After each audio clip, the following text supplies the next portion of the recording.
கொரோனாக்கு தான் நான் நன்றி சொல்லணும். கோவிட் டைம் வர்ற வரைக்கும் கூட சாப்பாட வச்சு மெயின்டெயின் பண்ண உடம்ப.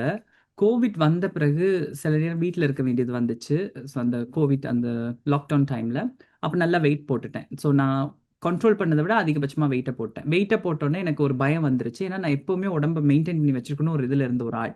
அந்த பயத்துல என்ன பண்ணேன், அப்பதான் ஜிம் போய் சேர்ந்தேன். அதுவரைக்கும் நான் ஜிம் செய்யல. ஆனா என் வீட்ல வந்து எல்லாருக்கும் அந்த பழக்கவழக்கம் இருந்துச்சு. எங்க அண்ணாலாம் ஜிம் ஃப்ரீக் அவரு. ஸோ அவர் அத சின்ன வயசுலேருந்தே ஃபாலோ பண்ணிட்டு வரக்கூடிய ஒரு ஆள். அப்ப அந்த மாதிரி வீட்ல எல்லாருமே மெயின்டெயின் பண்ணக்கூடியவங்களோட இருந்தபடியா அந்த ப்ரெஷர் என்கிட்ட இருந்துச்சு.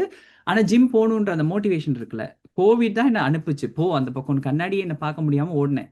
என்னால என்னையே பார்க்க முடியாம போச்சு. ஸோ ஓடி ஜிம் போய் மெயின்டெயின் பண்ணோம்னா அந்த மோட்டிவேஷன் எனக்குள்ள வந்துருச்சு.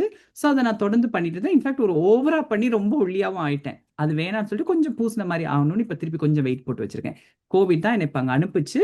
நான் அத வந்து சும்மா ஒரு நாள் வெளியில போகும்போது கன்டென்ட்டா போட்டுருவோமே, ஜிம் போங்கடி அப்படின்னு போட்டேன். அதுவும் ஹிட் ஆகி, இப்ப பல பெண்கள் நான் ஜிம் போறதுக்கு காரணமே இந்த அக்கான்னு என்ன ஒரு கோச்சாவே ஆக்கி விட்டாங்க. ஆமா. ஸோ அது வந்து நான் எதிர்பாராத சக்சஸ் தான்.